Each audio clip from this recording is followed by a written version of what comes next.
एमती एक British अमलर hotel 1946 मसीह से होटेल अच्छी ब्रिटिश शासन काल इंग्रेज मानकर खजना विभाग थिला ए रूम गुडा तो इंग्रेज मानकर खजना विभाग थिला तापरे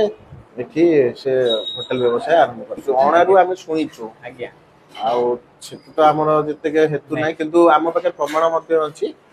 4 अणा 5 अणा सेतोले जदी 1000 टका मासको बिक्री होतला जानतो जे बहुत अन्य होटल अपेक्षा ये होटल का प्रिपरेशन बहुत उच्च होटल आज्ञा एठी जेबे मु खाइती मु केबे एते मो पेट भी खराब हेई तबर एथरे कोठी बास्ती जेंता आपण पाइबे आज्ञा भल तेल मसला बहुत कम तेल प्रिपरेशन बहुत हाई क्वालिटी प्रिपरेशन एकदम घरे खाइबा हम सब्सक्राइबर भाई नै आज्ञा आज्ञा आपन घरटा ढेंकानाल भुवन भुवन ढेंकानाल भुवन आज्ञा आज्ञा ब्लॉग देखो दिया आज्ञा पुरुना होटल ता बापा अमलरु हम एठी खाइ जाउ देखो मटन साइज केमे